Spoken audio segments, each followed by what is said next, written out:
Ready? Start.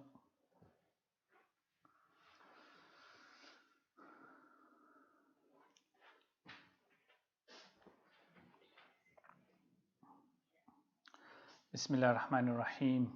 Alhamdulillahi Rabbil Alameen. Wal-aqibatu lil-muttaqeen. Was-salatu was-salamu ala ashrafil anbiya wa imam al-mursalin. Sayyidina wa maulana Muhammadin wa ala alihi wa ashabihi ajma'in. Allahumma faqihna fid din wa alimna ta'wil. وجعلنا من خيرة أمة سيدنا محمد عليه أفضل الصلاة وأتم التسليم. اللهم لا علم لنا إلا ما علمتنا إنك أنت العليم الحكيم.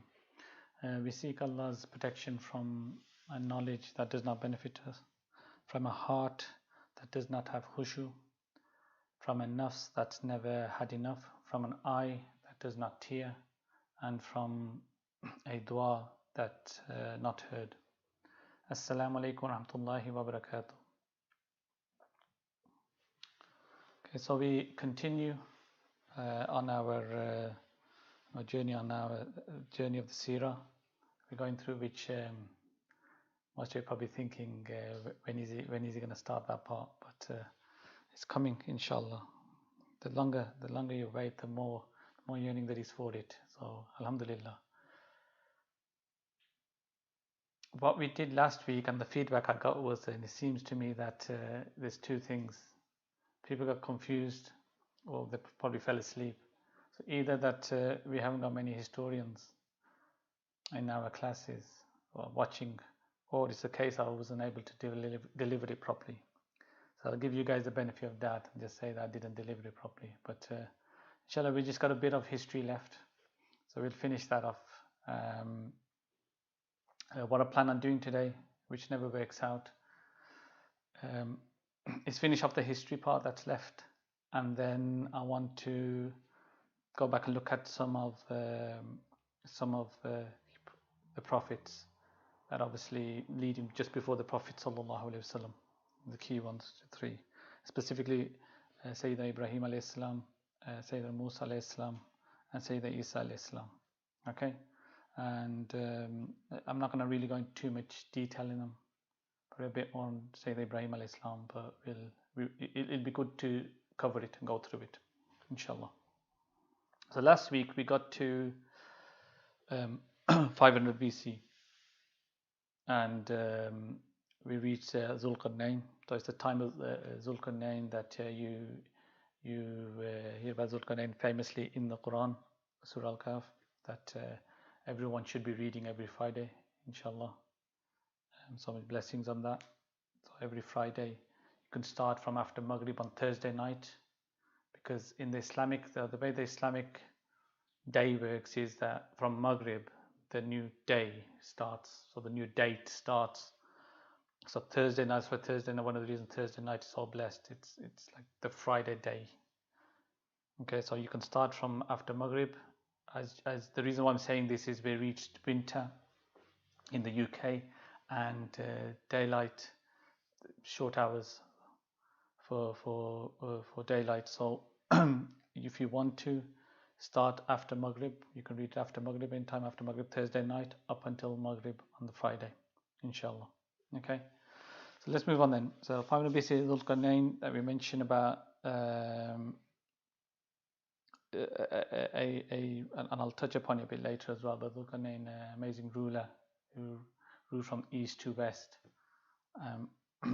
And you've got the story of Yajuj Majuj.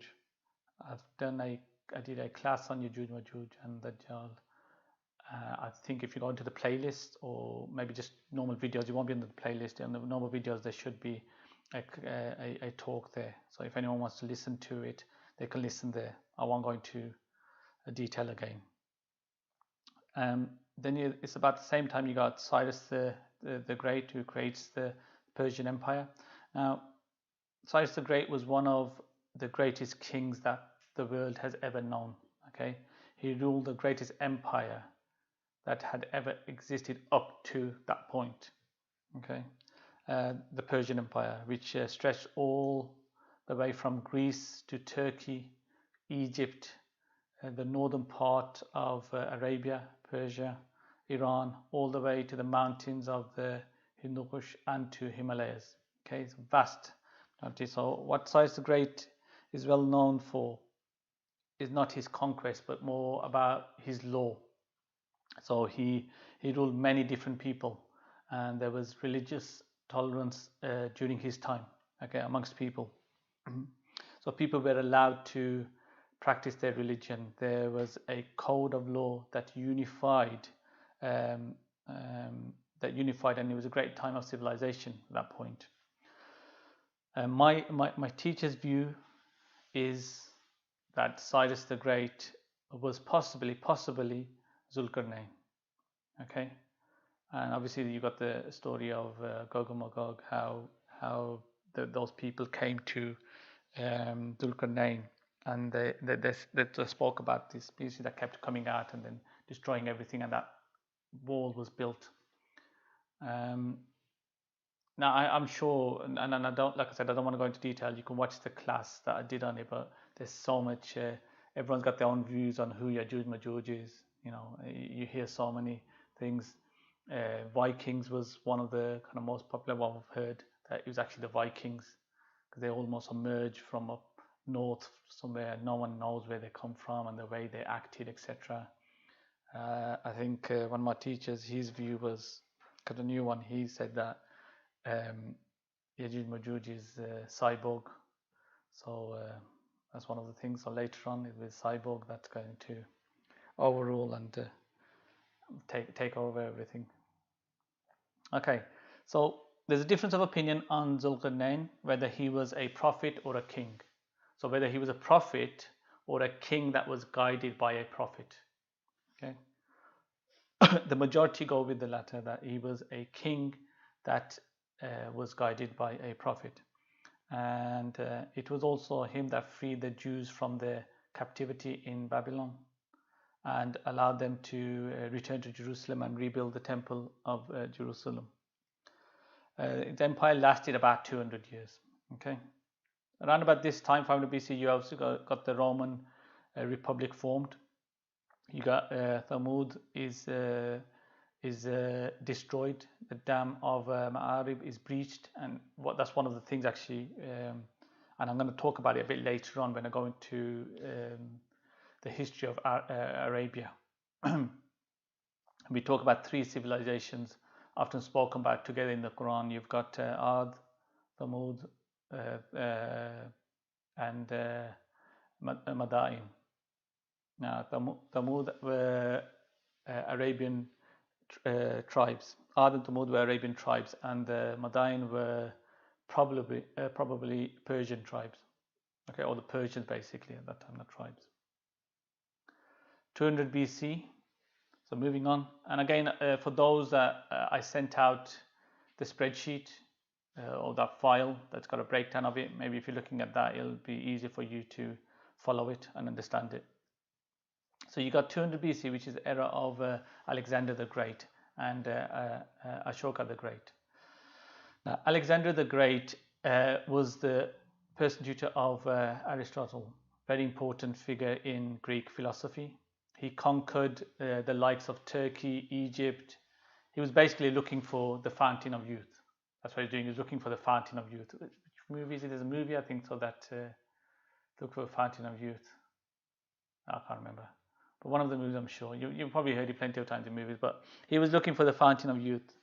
And he lost an entire army in the desert trying to find the fountain of youth. So obviously they just went across the desert, probably not prepared. Just search, and he just lost an entire army there. Because desert, I don't know if any of you have been to a desert, it's not a good place to be. Okay, so he gave up. He lost an entire army. Gave up. Came back, crowned himself pharaoh. Not happy. So he decided, I'm not happy. Went off and conquered Persia. Crowned himself the emperor of Persia. Still not happy. He said, look, I want India as well. I mean, he was only 35 years old. He was 35 years old at this stage. His army went like, come on, seriously, you still want more? He said, yeah, I want India as well. So, so he mounted a campaign, but he couldn't really get across the Thar desert. So the Indians still have memory of him. So he got far enough for India to kind of mention Alexandra. Okay, because obviously the only intrusion from the outside world for the Indians for like what 4,000 years odd was Alexander the Great. Even Cyrus, he never went that far.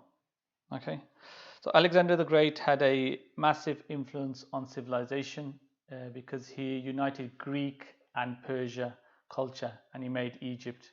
So basically, he made Egypt basically Greek. Okay, so a lot of Greek and Persian ideas mingled and came down into Egypt. So these three civilizations, 700 years before the Prophet ﷺ, these three civilizations suddenly have a link that they never had before. Okay, the empire of Alexander the Great lasted precisely until his funeral rites, because as he passed away, that's it. Then his generals decided split everything up. You take this, you take this, you take this. That's it. It's all split up. So some have the view that Alexander the Great was Zulkarnain, but it's very unlikely. Okay, and I think maybe they kind of want to have that view because of then trying to make that link to Aristotle. Okay. During this time, obviously, you got also Ad is destroyed in southern Arabia. Then we move on to Zero being Jesus Christ. And then at this time, you've got the Roman Empire as well, the rise of Himyar, the kingdom in ancient Yemen. Okay, so that's your history. You'd be happy to know. We've done your history, and the purpose of doing history was that you understand where things fit in. Now, there's most of that's going to probably just gone fly over your head, and you've ignored it or whatever it is. But there'll be certain names that will kind of have clicked on, and then when we go through and we start talking about certain events or something happening, you click back and you think, oh yeah, he mentioned this around about this time. Or you've got that spreadsheet or that file, that PDF, whatever it was I've sent you. You can refer back to, oh, this is about the time he's talking about. So it's good to get an understanding of where we sit. Okay. What I want to do now is I want to go back to 2000 BC because I want to talk about Prophet Ibrahim alayhi salam. Okay. We're going to talk about Prophet Ibrahim alayhi salam first, and then we're going to move on to, inshallah, Prophet Musa alayhi salam, and then, inshallah, Prophet Isa alayhi salam. Okay. Now, Prophet Ibrahim alayhi salam, also very, very important, because also some call him the father of the religions, because after him, through his descendants, you've got the main three religions that formed. So you've got Judaism, you've got Christianity, and you've got Islam. Okay, feel through. So it's kind of known as the father of the religions. But every kind of prophet has distinctions that they have, obviously, and they are given to them in the Quran. Some of the prophets have nicknames that refer to a prominent incident that took place. So, for example, Musa alayhi salam, nickname was known as Kalimullah, which was the one who Allah spoke to. With Ibrahim alayhi salam, we know him, or we know nickname, or what he's referred to as the friend of Allah, Khalil. Okay, the friend of Allah. It's special that Allah subhanahu wa ta'ala says that he took Ibrahim alayhi salam as a Khalil for many reasons, and one of those things is that Khalil is a very exclusive title that you give to someone. So you've got that one special, exclusively that one special, very close dear friend. Okay, that's Khalil. Okay, and Allah subhanahu wa ta'ala takes Ibrahim alayhi salam as Khalil. But we also learn that we learn that obviously that Allah subhanahu wa ta'ala says that he took Ibrahim alayhi salam as Khalil, and the Prophet sallallahu alaihi wasallam also tells us that Allah subhanahu wa ta'ala has taken him as a Khalil. Okay, but we just spoke about being exclusive. So how do we kind of reconcile that? So the Prophet sallallahu alaihi wasallam described that if I was to take a Khalil, it would have been Sayyidina Abu Bakr Siddiq radiallahu ta'ala anhu. Had it not been that Allah subhanahu wa ta'ala has already taken me as a Khalil. So had Allah subhanahu wa ta'ala the Prophet sallallahu alaihi wasallam says, had Allah subhanahu wa ta'ala not already taken him as the Prophet sallallahu alaihi wasallam as a Khalil, he would have taken Sayyidina Abu Bakr Siddiq as a Khalil. So you imagine straight away, the closeness of Sayyidina Abu Bakr Siddiq with the Prophet sallallahu alaihi wasallam. Okay. So the way the scholars describe this is that, as we mentioned, Khalil is an exclusive friend, a special friend, and when it comes to human beings, that's the case. It's exclusive and special. But obviously, because when it comes to Allah subhanahu wa taala, He has taken more than one Khalil. So He's taken Sayyidina Ibrahim alayhi salam and the Prophet sallallahu alaihi wasallam. Okay, that's a special case for. Well, I would say the rule applies for humans.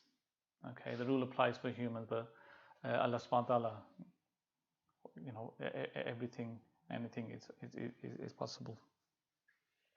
So Prophet Ibrahim alayhi salam is the friend of Allah, and he is certainly distinguished in his virtues in the way that he's talked about in the Quran. Something like over 70 references are made about in the Quran. No prophet's du'as are spoken about as much as the du'as of Prophet Ibrahim alayhi salam. Okay, he's praised in a very special way. The Prophet sallallahu alaihi wasallam once with his companions, and a man came to him sallallahu alaihi wasallam, and the man said, "Oh best of mankind," and the Prophet sallallahu alaihi wasallam replied, "That is Ibrahim alayhi salam." Okay. Now we know that the Prophet sallallahu alaihi wasallam is the best of Allah's creation. Okay, there's no denying that. But here the Prophet ﷺ is praising Prophet Ibrahim alayhi. Okay, he's praising Ibrahim alayhi, and also he's showing humility. Now scholars say that after the Prophet ﷺ, Prophet Ibrahim alayhi is next. So when we covered prophets, when we covered the module, theology module, and we covered the prophets, we spoke about the top 5. So the Ulul Azim. Okay, the Prophet ﷺ, you got Prophet Ibrahim alayhi, Prophet Nuh alayhi, Prophet Musa alayhi, Prophet Isa alayhi. Also, you got your top 5, the elite prophets. We described these 5. Okay,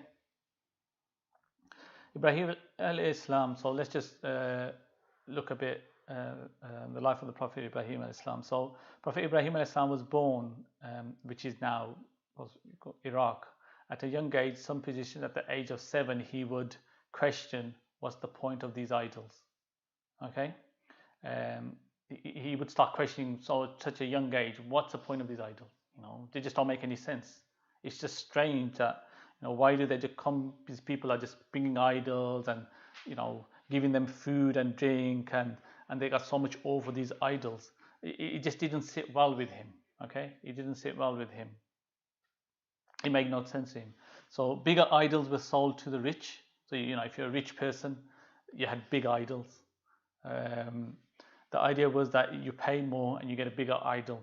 By getting a big idol, what happens is that big idol has big eyes, big ears. Because he has big eyes and big ears, he can see further. So his gaze is upon you a lot more, or he hears you so much more because his ears are so big. That's the kind of thinking behind all this. Okay. So Prophet Ibrahim alayhi gets to this point where he starts to mock the idols, not from a place of arrogance, okay, but it was just a case of from like showing his people that look, they're nothing.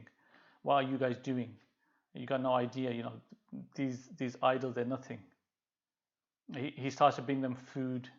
Brings them food, and he places their food, and then he starts to tell them, look, eat here, go eat. And they wouldn't do anything. They say, look, these idols, what's the point of them? They don't eat, they don't drink. So trying to almost, Dawah kind of starting at an early age, he's trying to get the message across, like, what are you guys doing? It just doesn't make any sense. Use your logic here. How can idols help you out? Okay. So Prophet Ibrahim alayhi salam then set out on a quest for the divine. And one night he's sitting there, and he sees these stars come up, and he says, okay, these things, they're nothing of earth.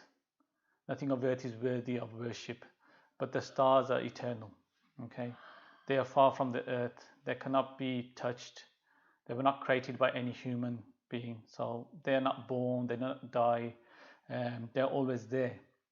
Now this is my Lord. But then the stars set. So remember, he's not. Look, I don't think people mistake this. When they think, oh, wait a minute, stars. So probably Ibrahim alayhi salam all of a sudden says, look, there's stars. He starts asking all these questions. Oh, but they're set. Oh, wait a minute, what's happened there?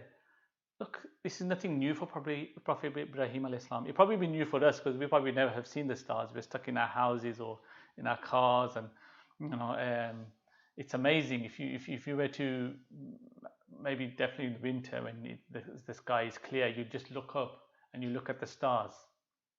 Absolutely amazing. I remember when we were doing for our teacher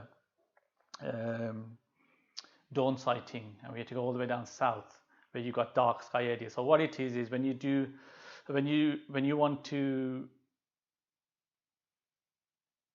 dawn, when you want to see the horizon, you can't have light pollution.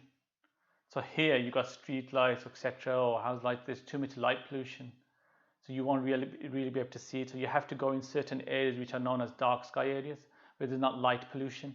So we would go there. It would take us about 3.5, 4 hours. You had to set off really early, and you go there, and it's just absolutely amazing when you look up, because the dark sky area you just see, it's just so beautiful. What it also means is that it's very cold as well, okay, because it's clear skies, and when it's clear skies, I mean, it's really cold. I remember I went a few times, but one of the times I went with fellow students, Brother Ehsan and Brother Waqas, and Brother Ehsan couldn't take it, so I just went running into the car. So you guys carry on. So me and Brother Waqas were out there for a while, but then he came back out at the right time. So what we do is you stand there, 3 people individually looking out for the dawn on the horizon, but you don't talk to anyone. So when you see the first light emerging, you basically make a note of it. You make a note of it, and then the person makes their own note. So that way, it's independent. It's not a case of me shouting out, "Oh, there you go, I see it," and the other person just says, "Oh, wait a minute. If you can see it, I must have to see it as well." Yeah, I can see it as well. So this way, you just make a note of it. This is the time I saw it, and then based on the sighting, there was at least 1 sighting a month that was being done. A timetable was created, and I'm not going to go into the thick of all this, but there's a book. Teachers wrote a book. If you want to read the book, okay, it's about this thick. Have we got it there? It's upstairs. So it was me, brother Waqas, Brother Sani. It was so bad. It's a case of we were going to read Fajr, so I was about to do the azan. So do the azan, and I was like this, and I went, and words weren't coming out of my mouth. That's how cold I was. That's how I was struggling. Okay, but yeah, the good old days. Yeah, freezing down south. Okay, why didn't I even go on to that? I was talking about stars. That's it, stars. So Sayyid Ibrahim alayhi salam, obviously for us it's probably wow, but we see it all the time. It's just these conversations taking place to understand of, on the quest to identify the divine. Okay, so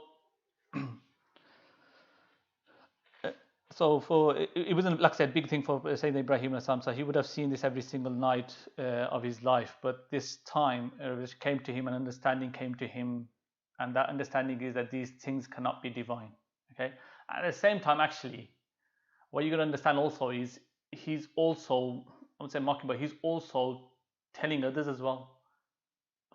Use your logic, because you had people who worship the sun, etc., stuff like that. He was at that time there was religion, so he was there telling them there's no logic there. What are you guys doing?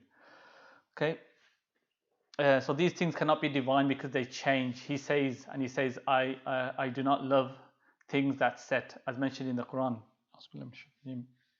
فَلَمَّا جَنَّ عَلَيْهِ اللَّيْلُ رَأَى قَوْكَبًا قَالَ هَذَا رَبِّي فَلَمَّا أَفَلَ قَالَ لَا أُحِبُّ الْآفِلِينَ. When the night overspread over him, he saw a star and he exclaimed, "This is my Lord, is it?" But when it sank from sight, he said, "I love not the things that said, so this is my Lord. So, Hada Rabbi, is this my Lord? Kind of the question being asked, is this my Lord? But when the stars kind of sank or like went out of sight, he said, look, he goes, I love not the things that set. Okay, the use of the word hub here is very important. He doesn't say in the Quran, I do not worship things that set. He says, I do not love. I cannot love that which sets. Why? Because worship and love are linked together. Okay, you worship what you love. He sees the star set and he realizes something that very few people in the whole of human history had ever realized. Okay, then the moon rose and he said, this is the lamp of the heavens, so much brighter than the stars, so much greater than the stars. He saw the moon rise and then the moon set and he realized the same. Okay? Then the sun rose, and obviously then you have sun worship is one of the most ancient forms of worship. Why? Because it brings day. So why is the reason why this worship is, it was something that brings day. And day naturally, when you see light, that brings happiness. I think they've done a study. When you see some brightness or light, it brings you hope and happiness. So sun would bring them hope, happiness. It brings them day. It brings them warmth. Crops come to life. Crops grow because of the sun. And all of these things, but Prophet Ibrahim al-Islam says, Inni wajahtu wajhiya lilladhi fatara as-samawati wal arda hanifan wa ma ana minal mushrikeen. I have turned my face, my whole being with pure faith and submission to the one who has originated the heavens and the earth, each with particular features, and I am not one of those associating partners with God. Surah Al-An'am, verse 79. And again here you have the statement of monotheism, fundamental monotheism, which is the first time that we have recorded it. So he's saying what it is. Of course, all the prophets that came before Sayyidina Ibrahim al-Islam, all numerous prophets came before Sayyidina Ibrahim al-Islam, they all spoke of monotheism. But here you have something specific and it's in the Quran, and it's like a logical statement. To people, like, yeah, use your logic. This is why it's so apparent. Okay. Now, everything that has been created must have a creator. Everything that changes is created. Everything created must have a time before which it does not exist. Now, and a thing, therefore, that brought it into existence, and therefore a thing that is dependent on it. That thing that is dependent on it either was created or was not created. If it was created, there must have been a time that it did not exist. Okay, so you understand what I'm trying to get to here. So something that was created, there must have been a time that it did not exist, and there must have been something that brought it into existence. And all of this we spoke about in the theology, the very first theology module that we spoke about, divinity, in there. Okay, so there must be a creator. So when we talk about it, henceforth going until you say, that the way the argument stops is that, okay, there must be a creator of space and time, and a creator of heaven and earth. So who is outside of space and who is outside of time and who has no beginning. Okay, who will have no end and who created everything. That is what I worship. Sayyidina Ibrahim speaks about. This is what I worship. I believe only in that thing, and I do not worship anything other than that. And it's mentioned in Surah Ashura, verse 78 to 82. Alladina khalaqani fahuwa yahdeen. He who has created me and so guides me. Walladhi huwa yut'imuni wa yasqin. And it is who gives me food and drink. Wa idha maridtu fahuwa yashfin. And who, when I fall ill, heals me. Walladhi yumituni thumma yuhyin. And who will cause me to die and they will give me life again. وَالَّذِي أَطْمَعُ أَنْ يَغْفِرَ لِي خَطِيئَتِي يَوْمَ الدِّينِ. And who I hope will forgive me my faults on Judgment Day. Inshallah. The incident that takes place where, so this is when Prophet Ibrahim alayhi salam is trying to identify, seeking out who is my Lord. This is battle that takes place for him. Then we move on to, again, you still got his people around him. Okay, he's still trying to get the message across to them about these idols. Don't worship the idols. The dawah that's taking place. Okay, so you had the incident that takes place where you had a special day, so special festival day, that they would all go out. Okay, they would all go out. So they all went out, but saying that Ibrahim alayhi salam didn't go with them. He stayed home. He made an excuse. He stayed home because he thought, I'm going to sort them out this time around. So he stayed home. And so these people all went, and what they do before they go, they left food at the feet of these idols. So the idea was they were going to go out to our festivals, our festivity, and come back and then take that food as a blessing, barakah. Okay? So say Ibrahim al-Islam does not go. So he has a plan to destroy the idols. So he breaks all of them into pieces, sparing only the biggest amongst them. And what he does, he has an axe, and he puts the axe onto the big one. Puts the axe onto the big one, almost to say, the idols have been destroyed by the big one. Here's the axe there. So he didn't run away after doing it. He didn't run away. He stayed there. So he waited patiently as they all came back. So they returned and they saw what happened, and they're thinking, oh my God, what's happened here? Our gods, who did this? And then obviously someone brought up the name, saying Ibrahim alayhi salam. And they thought, then they start obviously arguing amongst themselves. They start arguing amongst themselves, thinking, you know what, you guys all knew he's this type, and why did we leave him alone? And we should have known he had some plans for it, etc., etc. So they say, look, bring him here. We're going to question him. So they bring him on. They say, did you do this? And he says, ask the idols. Because that's the idols, what are you referring to me?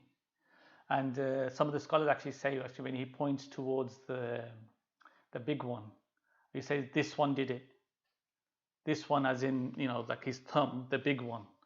And some of the scholars say that he said, this one did it, as in pointing towards his hand. So you got the double meaning, is that, yeah, I did it with this hand. But obviously, when he was saying to them, he said, yeah, this one did it. As in the big one did it, kind of double meaning there. So he didn't actually lie. I said, yeah, this one did it. And he was looking towards his hand. Okay. But they said to him, he says to them, ask the idols. Well, ask the big one. He did it. Ask him what happened. They go off and they kind of stump. They say, what do we do now? And, they're having a go at each other. You left him here with them, and we all knew this is going to happen, and this and that. They come back. And they say, the idols don't speak. They can't answer. He goes, exactly. So then why are you worshipping them? And they thought, we can't let him go like this. We need to set an example. Okay? We need to set an example. So they decided they're going to burn him, throw him into fire. Okay? So they get, for days and days, they all gather whatever it is, and they build a real massive fire. Okay, like I said, they gathered whatever they could gather, and they built a real big fire. So this fire is kindled, obviously. It was so large that it would they couldn't go close to it. That's how large the fire was. Naturally, you guys you put a fire in the garden, and you try to get a bit close to it. Oh, it's too much heat. This was so much that they had to be so much distance they had to have, and the only way they could throw, say, the Ibrahim alayhi salam in it is by putting him in a catapult. Okay, put a catapult and almost swing him into the fire. Now, before they did this, say the Ibrahim alayhi salam, before the threw him, obviously, say the Ibrahim alayhi salam said, "Hasbunallahu wa ni'mal wakeel." Hasbunallahu wa ni'mal wakeel. Allah is sufficient for us, and He is the best disposer of affairs. So they sling him into that fire, but the angels are waiting to see what command Allah subhanahu wa ta'ala is going to give. Okay, it's a case of let it rain. The rain will then distinguish the fire, or what is it, what's going to happen. But how is Allah subhanahu wa ta'ala going to save his servant? How is he going to save his Khalil? Instead, Allah subhanahu wa ta'ala speaks to the fire itself and says, as mentioned in the Quran, Surah Al-Anbiya, verse 69, كوني بردا وسلاما على إبراهيم. Okay, be cool and peaceful for Abraham. Be cool and peaceful for Abraham. This verse contains three subtle points. Like every element in nature, fire performs a duty. So every element, fire has a duty. The point of fire is there, it's heat, burns, etc. So, it performs a duty under God's command. It did not burn Prophet Ibrahim alayhi salam, for Allah subhanahu wa ta'ala commanded it not to. Okay, Allah subhanahu wa ta'ala just commanded it, don't do what you normally do, so don't burn him.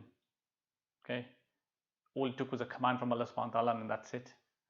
Okay, one type of heat that burns through is coldness. So through the phrase "be peaceful," so it's amazing. What's said in the Quran. It says, "Be cool and peaceful." So don't be too cool, because there's this type of fire that's so cold that it can burn you through its coldness. Okay, and when we speak, there's some scholars mention about hell. You have different degrees of in hell, and one of those is intense cold. That's some of the views. One of those is intense cold. So Allah subhanahu wa ta'ala doesn't say, look, just be cool, because it could be so cool, so cold that would also burn him. Just be cool and peaceful. Okay, and just as there is, and the third point is, just as there is an immaterial substance like faith and an armor like Islam, which will remove the effects of hellfire and prevent from harming us, there must be a physical substance as well. Okay, that will protect against and prevent the effects of the fire. And as the fire did not burn, say, Ibrahim alayhi salam's body or clothes, people can make a similar armor to protect them against fire. So we take a lesson from that we need to protect ourselves from our armor in our life, from that armor, both internal and external, that's going to save us, inshallah, from the hellfire. Okay? May Allah subhanahu wa ta'ala have mercy upon us. Okay, so like I said, the fire was commanded to be both cold and peaceful, and not to be too cold where it would harm him. And obviously the fire did not harm Sayyidina Ibrahim alayhi salam. Now, there are mentions that he spent many days in the fire, and when you mention, he goes, it was where I was at most peace within the fire. I remember when I was quite young, I came across this tafsir, and he was speaking about how he was in days and days in the fire, and if anyone wanted to come and meet him, he would have to, obviously give him permission, and then the fire would not burn him. But the problem was I could not come across that narration. So I tried to search it in some of the books, but I couldn't come across the narration. So ignore that part, because obviously I can't find it, because I haven't got a source on it. I don't want to kind of just mention it as this definitely happened. But I remember coming across something like that. It's a case of these are the kind of things happen. But we know he was in the fire for a while, for a long time. Okay. So we got those couple of events that took place, and look at the time, mashallah. I was thinking of getting through the other two prophets as well, but it's not looking likely. Inshallah. Come on, let's carry on then. So okay. So next we got it. Sayyidina Ibrahim alayhi salam migrates and continues his dawah. Now the leader of the people, there was a leader of people named Namrud. So you got the event of Namrud, who challenges him. So the tyrant wants to challenge Ibrahim alayhi salam, and so he brings him before himself. So he tells God to bring Sayyidina Ibrahim alayhi salam before him. So Ibrahim alayhi salam says, as mentioned in Surah Baqarah, verse 258, Rabbi alladhi yuhyi wa yumeet. My Lord is He who gives life and causes to die. So Namrud says, Ana ahyi wa umeet. Ana ahyi wa umeet. I give life and cause to die as well. How? He says, it's a question of how. He says, okay, so watch this. He took a man who was sentenced to death by him, and he freed him. And then he brought another man who was like free, walking around, and he sentenced him to death, and he killed him. He said, look, I give life and give death. So he says, see, I give life and death, and I give life and I give death. So I just gave that person who was destined for death life, and I gave that person who was destined for life death. So Sayyidina Ibrahim alayhi salam said,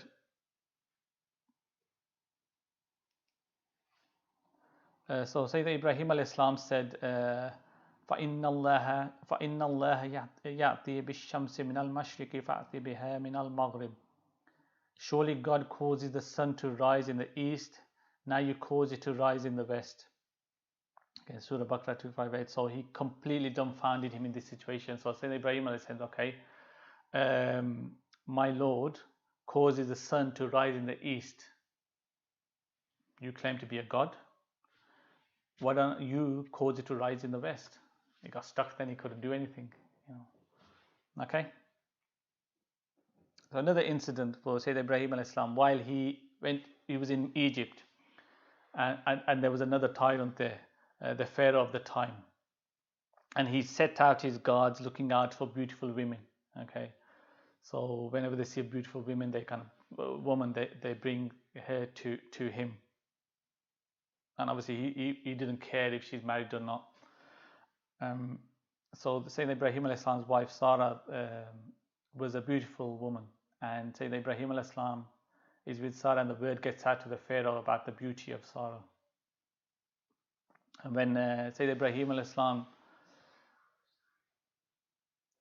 there's a narration, it's a case of maybe Sayyidina Ibrahim alayhi salam did not meet the Pharaoh, or he did, or maybe, because this question that's asked of this time where question is asked is, who is she to you? You don't know whether this question was asked by the Pharaoh or was that asked by the gods. And Sayyidina Ibrahim alayhi salam said, she's my sister, because he knew if he said she's my wife, they would have killed him. Okay, but this is the intelligence of Sayyidina Ibrahim alayhi salam, because obviously he's not going to lie. And his meaning here was, she's my sister in faith. She's obviously the religion of Islam, although it doesn't call at that time, but being Muslim, she's my religion, she's my sister in faith. That was his meaning of that. Like a double meaning of that again. So Sarah is brought forward in front of the Pharaoh, and when he walks towards her, the intention with his bad intention, she makes dua, she supplicates, and the Pharaoh he gets paralyzed. Okay, he gets paralyzed, and he says to her, "Oh, pray for me to your God, and let me go. I won't harm you." So she prays, and he comes back to normal again. But then he tries to approach her again. She does dua and paralyzed again. Okay. Then he says the same thing, pray for me and I won't harm you. He lets go. So she prays for him and he goes back to normal. Then he tries to do it a third time. And he does it a third time and gets paralyzed again when she makes dua. He says the same thing, but then she makes dua for him again and he's fine. And then he realizes this is a pure and a righteous woman. So he lets her go. And as a gift, he gives her Hajar. Okay, Hajra Hajar Islam. And there's a difference of opinion whether Hajar was a handmaid or not. Okay, but so we know she was Egyptian. Okay, this is where that comes from, the gift. So moving on, then they settle in Palestine. Sarah and Ibrahim alayhi salam continued to hope for a child because they weren't having a child. So Sarah gifts Hajar to Ibrahim alayhi salam to marry her. Okay, Ibrahim alayhi salam was, according to some narrations, 85 years old, and his wife Sarah was 76 when she gave the gift of gave Hajar as a second wife to Prophet Ibrahim alayhi salam. So Hajar was given the good news by the angel, the child she will have, who she will name Ismail alayhi salam. Okay. Some position was that there was some difference, and she fled. So I, I think it's mainly I think it's maybe from the Christianity point of view, but the position, some of the view is that there was a difference between Sayyidah Sarah Islam and Sayyidah Hajra Islam, but this is not what our position is. Okay, this is not what our position is. There wasn't this thing of yes, jealousy was probably normal. You know, you had it amongst the wives of the Prophet ﷺ, but these were righteous women, so they would not do anything to harm the other. Okay, so our view was that the command was given to say Ibrahim alayhis salam to take Hajra and Sayyidina Ismail alayhis salam to a barren desert, and this barren desert of Makkah, the valley. This is a valley. The valley was named Bakka. Now there's also different opinion whether that was the name. So before Makkah it was called Bakka, or whether it was a case of that was a nickname for it, Bakka. Okay, so I'm just getting you all those options out there for you guys.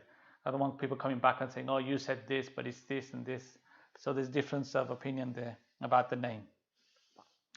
Okay, so some say that the name was Bakka because of the account of it, the narrowness.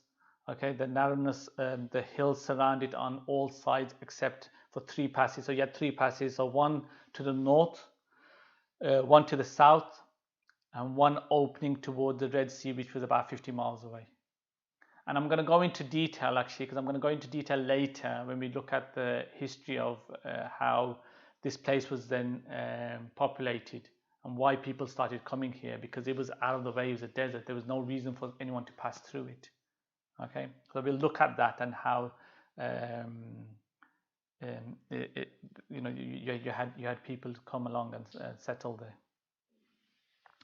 So the Hajra called out. So this is when Sayyid Ibrahim alayhis salam takes his second wife and his son Sayyid Ismail alayhis salam, and he goes and he leaves them at this place, this desert, this valley, out of nowhere. But he's commanded to do so. Hajra calls out, "Why are you leaving us here?" Okay, you know, Ibrahim, why are you leaving us here? And she gets no response. And so again, she says, "Has Allah ordered us? Sorry, has Allah ordered you to do this?" And Sayyidina Ibrahim alayhis salam replies, "Yes." And then she goes, then you know, she knew straight away if it was him. So if it was Allah that ordered it, then it'd be fine. Allah subhanahu wa ta'ala will take care of us. Then she was not worried. She was at peace with it. That if Allah subhanahu wa ta'ala has ordered this to be done, I'm at peace. We're under the protection of Allah subhanahu wa ta'ala. We have no worry whatsoever. Okay, Prophet Ibrahim alayhis salam made dua when out of sight. ربنا إني أسكنت من ذريتي بواد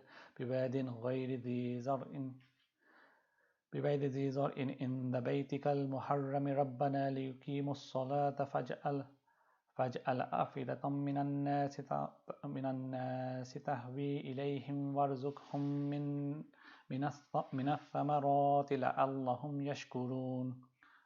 This is in Surah Ibrahim. Our Lord, I have settled some of my offspring, Ismail and his descendants, in a cultivable valley near your sacred house, so that our Lord, they may establish the prayer. So make the hearts of people inclined towards them, and provide them with the produce of earth by such means as trade, so that they may give thanks constantly from the heart and in speech and in action while fulfilling your commandments.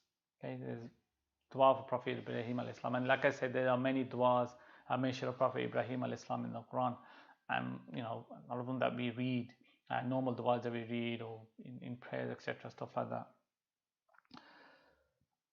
So Prophet Ibrahim alayhis salam had already had the news that he would have a son, and from his lineage will rule over the whole of humanity. He left a bag of food and water skin filled with water, but this had finished very quickly. So running between Safa and Marwa, then he hears voice of angels calling.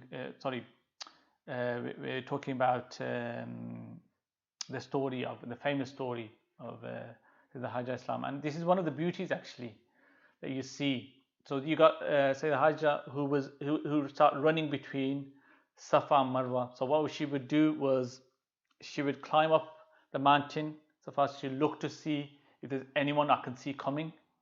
She come back down, obviously to ensure that Ismail was fine. Run back up on the other side, Marwa. Go to the top and look out to see, can I see anyone that's coming? Come back down. And where do we do this? Where do we do this? Like when we go for Umrah, Hajj. This is one of the beauties here. Actually, if you see the love of Sayyidina Ibrahim alayhi salam, Allah subhanahu wa ta'ala, that so many of these events that took place that related to Sayyidina Ibrahim alayhi salam, Allah subhanahu wa ta'ala loved them so much that they were made into some rituals that we perform throughout. Well, we're going to continue to perform, inshallah, throughout until Judgment Day. Okay, you've got Tawaf, you've got the likes of Safa Marwa, you've got Qurbani for the big Eid. Now, a lot of these events that take place time of the Prophet Ibrahim alayhi salam, related to the Prophet Ibrahim alayhi salam. Okay, so she's running up and down Safa Marwa to try to find, and again we do the same thing Safa Marwa. We have a point where, and then we got certain points where you have to run for men, and this is to copy what took place. Obviously, they've made life a lot easier for us because they've flattened down the mountains. They've just left a bit of it there. Even that little hill, that's a lot for us. We think, oh, they're going to flatten it completely. No, we shouldn't have to do that as well. But she runs between Safa and Marwa, and then hears voice of an angel calling her, and she sees water gushing out by the heel of baby Ismail alayhi salam. Okay, so what had happened is Angel Jibreel had come and hit the wing into the ground, and Zamzam water started to flow. To control it, Hajra said Zamzam to make it stop. And the scholars say that Zamzam water actually is water of paradise. Okay, it's water from paradise. Zamzam is. Okay, and there's so many blessings when it comes to Zamzam, and blessings that you have these folk tales, etc. But these aren't folk tales. These are generally people have done it. I mean, myself as well, relatives around me, etc. There are so much blessings when you come to Zamzam. So every household should have some Zamzam water. It's good, something good to have. Okay, we're lucky that we've got the ability to bring back Zamzam and have it in our households. Okay. Then I'm not going to touch upon it too much. We've got about 5 minutes left, so I want to finish off with Sayyidina Ibrahim alayhi salam, and then inshallah we'll continue on the other two prophets, which are a lot shorter. I haven't taken as much detail, inshallah. I was hoping this was only going to take me about 15 minutes, but it's taken a lot longer. You got the famous story of the sacrifice that everyone knows, when Allah subhanahu wa ta'ala commands Sayyidina Ibrahim alayhi salam to sacrifice his son, and he has a dream, and don't forget, this is the thing about, look, dreams of prophets are real. This reality, that's it. The dream of prophet is real, and I've mentioned previously, it's one of those things that have we have a element of dreams that are left, true dreams that are left in our life. But a dream of a prophet is it's 146th, I think so. Prophet said a true dream is 146th of prophethood. Okay, and I won't go into the reason why it is. I've already covered it many times in my other classes. Well, so he has a dream of sacrificing Prophet Ibrahim, so sacrificing something that is so beloved to him.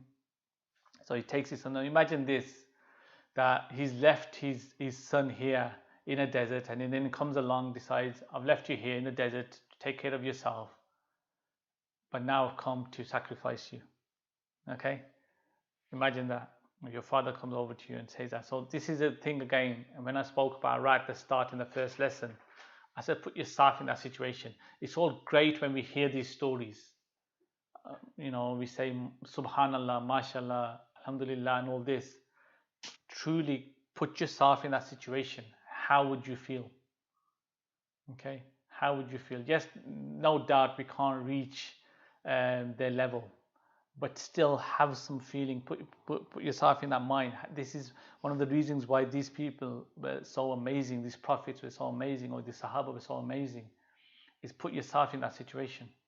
Okay, so we know how say that Ismail said to his father that blindfold me, because I don't want you to, because obviously when he found out that Allah subhanahu wa ta'ala has commanded, he goes, blindfold me, I don't want you to, I don't want your hands to shake when you look at me, when you look at my eyes, and thinking, you're going to feel sorry for me, so blindfold me. So it blindfolds him, and when he's about to sacrifice him and the knife on his neck, instantly Allah subhanahu wa ta'ala commands Sayyidina Jibreel alayhi salam to replace it with a ram. So it comes so far and he replaces it, and when he sees they've sacrificed lamb, and that's something that we continue now as well every year.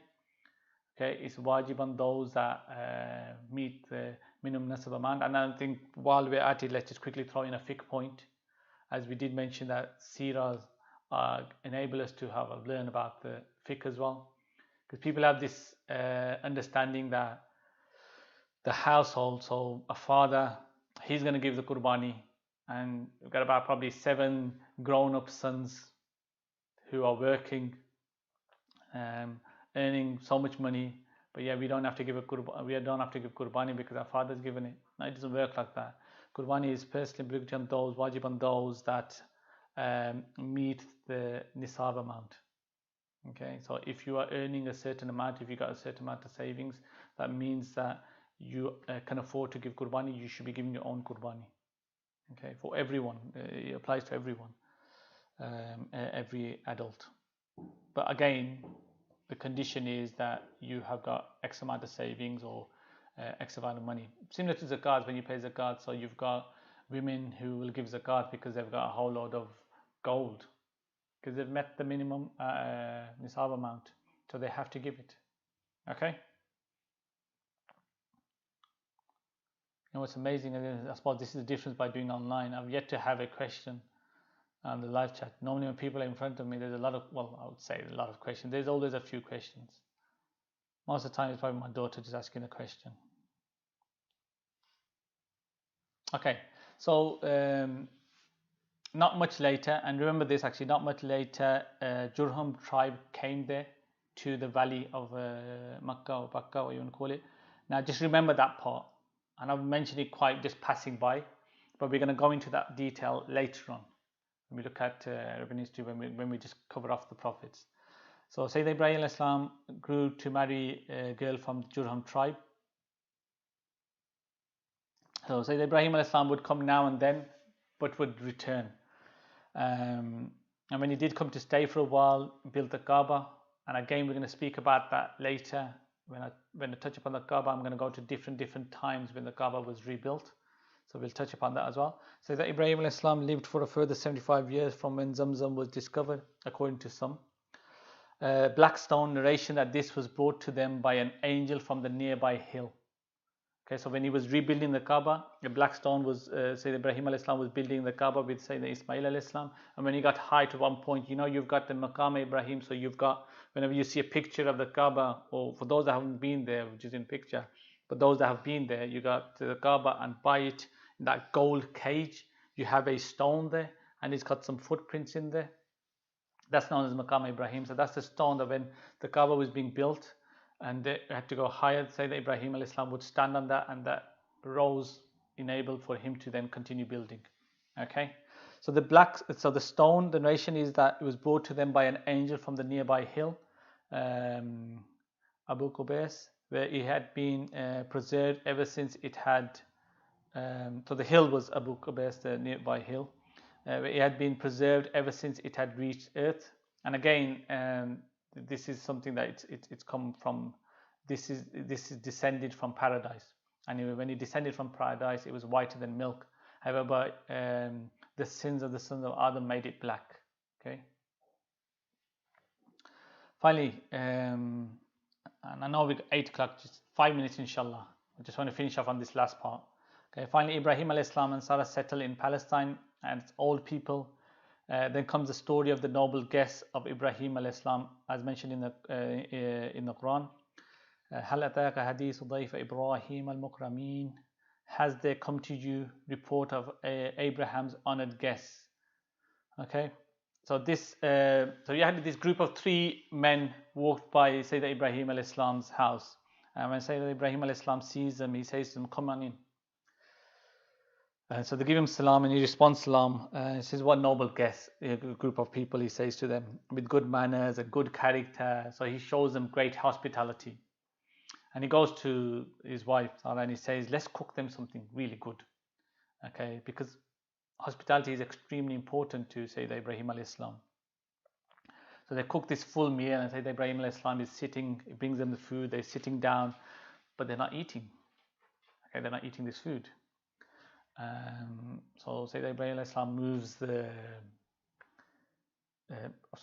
trays or moves the food closer to them, kind of giving them a hand, here you go, eat. You know, they're just sitting there, eat, but they continue looking at him. Then he gets a bit worried. Okay. Some narrations say at this point, the three men say, we don't eat except that we pay for it. So Ibrahim alayhi salam says, no problem, you know, go ahead and eat and you can pay me later. And they said, well, what is it that, what's the price? He said that you start in the name of Allah and you end with praising Allah subhanahu wa ta'ala. That's my price. So basically, he doesn't want anything, but you know, that's what he's trying to put across to them. But that still doesn't change anything. Okay, they still don't eat, so he's getting a bit worried here, thinking, oh, have they come to rob the place or something? Why aren't they eating? And why aren't they eating? Anyone know why they're not eating? No, because they're angels. Okay, because they're angels, and in front of them is sitting Sayyidina Jibreel alayhi salam, Sayyidina Mikail alayhi salam, and Sayyidina Israfil alayhi salam. Okay, so the angels, they can't eat. They were just trying to make excuses, of the case of why we're not eating or this and that. So they said to him, oh, look, don't worry, we're not here to harm you or anything. We're angels, and they told him, okay, who they were, angels, and they go, we come to give you, glad tidings of a knowledgeable young man, Ishaq alayhi salam. And this is now over 10 years, up to maybe 13 years after say that Ismail alayhi salam was born. So they give bushra, they give glad tidings of a son. They give him bushra. Bushra means glad tidings. They give bushra, glad tidings of his son. At this point, Sarah comes and she's like literally shouting and she's hitting her face in complete disbelief. She's like, I'm an old woman. I'm an old woman. He's an old man. What are you talking about? How can we have a son now? There's no way. We're just too old. I'm barren. I've never been able to have children, even as a young woman. So it's a case of, I've never been able to have a child as a young woman. Now look how old I am. There's no chance I can have a child now. And the response is one word from Jibreel alayhi salam, which was the same response that to Zakaria alayhi salam, and inshallah we'll touch upon it when we look at Prophet Isa alayhi salam. When he said, look, I'm old, how am I going to have children? And the same response to Lady Maryam alayhi salam, when she said, I've never been touched by a man, how can I have a child? And the answer is, كَذَلِكَ Allah said so. So it's decree of Allah, because Allah said so, just like that. Allah said so. The scholars say, notice Ibrahim alayhi salam, he does not object, he does not react, because this, there's no shouting or disbelief, etc. from Sayyidina Ibrahim alayhi salam, because this is normal for him. This person was thrown into a fire, nothing happened to him, so he's used to it. It's nothing different for him. So he just listens. Nothing really kind of shakes him. He's got complete submissive to. He's so submissive to Allah subhanahu wa taala. So he praises Allah subhanahu wa taala. Ibrahim alayhi salam, his son, was 100 years old at this point, and Hajira 90 years old. So difference of opinion on age. Some positions that say that Ibrahim alayhi salam was 85 when they were given the news of having a child. So like I said, look, the age-wise, a difference of opinion on all that. But then he said, look, why have you really come? He asked them, what were you really up to, O messengers of Allah? Why have you really come along at this time? And so that's when they say, look, we've been sent to a nation of criminals. We've been sent to the nation of Lut alayhi salam. This was the nephew. So Lut alayhi salam was the nephew of Sayyidina Ibrahim alayhi salam. So we've been sent to the nation of Lut alayhi salam to destroy them. So Sayyidina Ibrahim alayhi salam starts to like kind of argue with them to hold them back from destroying the nation. He just got the glad tidings of his son, and now they're talking about destruction. So it's okay to look the same meeting of this, meeting and giving the Bushra, the glad tidings. You're talking about destroying an entire nation, and who knows that from this nation, or this one child, a child can be born from this nation that later on can do so much. So they say that Ibrahim alayhi salam tries to delay them. So he says, look, give them another chance. So just for, and some scholars say, just for Sayyidina Ibrahim alayhi salam, Allah subhanahu wa ta'ala commands the angels to give the nation up until the morning. So they were going to get destroyed then, but then he said, just because Sayyidina Ibrahim alayhi salam, will give them until the dawn or the morning. If anyone repents, if anyone says kind of, gives the tawbah, etc., repents, then that'll be sufficient. So they delay until morning just for Ibrahim alayhi salam. Okay, so that's another event. So again, just finishing off then, say Allah subhanahu wa ta'ala blesses Sayyidina Ibrahim alayhi salam with Ishaq alayhi salam, and he lives to see Yaqub alayhi salam, which was his grandson, which was also a prophet. Okay, don't worry, I'm going to cover these prophets. I'm going to kind of show you who this prophet was and his sons, etc. So how he kind of filters through. But so Ishaq alayhi salam had a son whose name was Yaqub alayhi salam, who was also a prophet, and he had 12 sons, one of whom is Prophet Yusuf alayhi salam, and one of who is Benjamin, one of who is Yahud, which is Judah, after whom the Jews are named. After these, the Jews are named. And each of these sons, 12 sons, becomes the father of a tribe, the 12 tribes of Israel. The 12 tribes of Bani Israel, by the way, in Mecca once, going back to Ismail alayhi salam, who marries, he also has 12 sons, and each of them becomes the father of a tribe, the 12 tribes of Arabs. The kind of similarity there. So, Sayyidina Ibrahim alayhi salam had 2 sons. Sayyidina Ishaq alayhi salam, Sayyidina Ismail. Sayyidina Ismail alayhi salam was the elder one, and then Sayyidina Ishaq alayhi salam. Some say about 10, 15 years after Sayyidina Ishaq alayhi salam was born. So Sayyidina Ismail alayhi salam, from him there was 12 sons who were known as the 12 tribes of the Arabs, and later on obviously the 12 tribes of the Arabs. And from Sayyidina Ishaq alayhi salam, you had Sayyidina Yaqub alayhi salam, who had 12 sons, which are known as the 12 tribes of Bani Israel. Okay, so according to some of the scholars, Sayyidina Ibrahim alayhi salam lives about 200 years. He had multiple children and grandchildren, and he passes away in Palestine. Okay, there's a place where I think when you go to Jerusalem, your masjid, etc., they only open it at special occasions. They don't let you go there. I don't think at all times. Okay, I'm sorry. It took a lot longer than I thought. I was hoping to kind of whiz through Sayyidina Ibrahim alayhi salam. Actually, I shouldn't be apologizing. I said first lesson that I'm not going to rush it. So there you go. Inshallah, that's been beneficial, because I think what happens is that at times it's good. Well, any kind of knowledge is good, but you need to understand where things fit in. So why it's important here is that we're talking about Prophet Ibrahim alayhi salam. Prophet Ibrahim alayhi salam, like I said, had 2 sons. Sayyidina Ismail alayhi salam, Sayyidina Ishaq alayhi salam. From Sayyidina Ismail alayhi salam, later on, when the Prophet sallallahu alayhi wasallam comes, and that's very important. And then from Prophet Ishaq alayhi salam and Prophet Yaqub alayhi salam, you had the son Prophet Yusuf alayhi salam, and you've got Jews, and later on you got Musa alayhi salam. Later on you got Prophet Isa alayhi salam, Christianity. So you can see how these religions filter through. Hence why I said how important it is. So inshallah, next week I want to cover quickly Prophet Musa alayhi salam and Prophet Isa alayhi salam, and then we'll start to look at the Arabian history and how, coming from Prophet Isa alayhi salam, then we're going to move forward what happened after that. Okay, so you can put it in your diaries. Maybe in about less than 50, we'll start the Seerah and the Prophet ﷺ being born, etc. So, the way things are going, but inshallah it won't be too long. So have a bit of patience and hope, inshallah. Okay, we leave at that then. صلى الله سيدنا مولانا محمد وبارك وسلم وصلي عليه سبحان ربك رب العزة عما يصفون والسلام على المرسلين والحمد لله رب العالمين برحمتك يا رحمن. جزاك الله خير. السلام عليكم ورحمة الله وبركاته.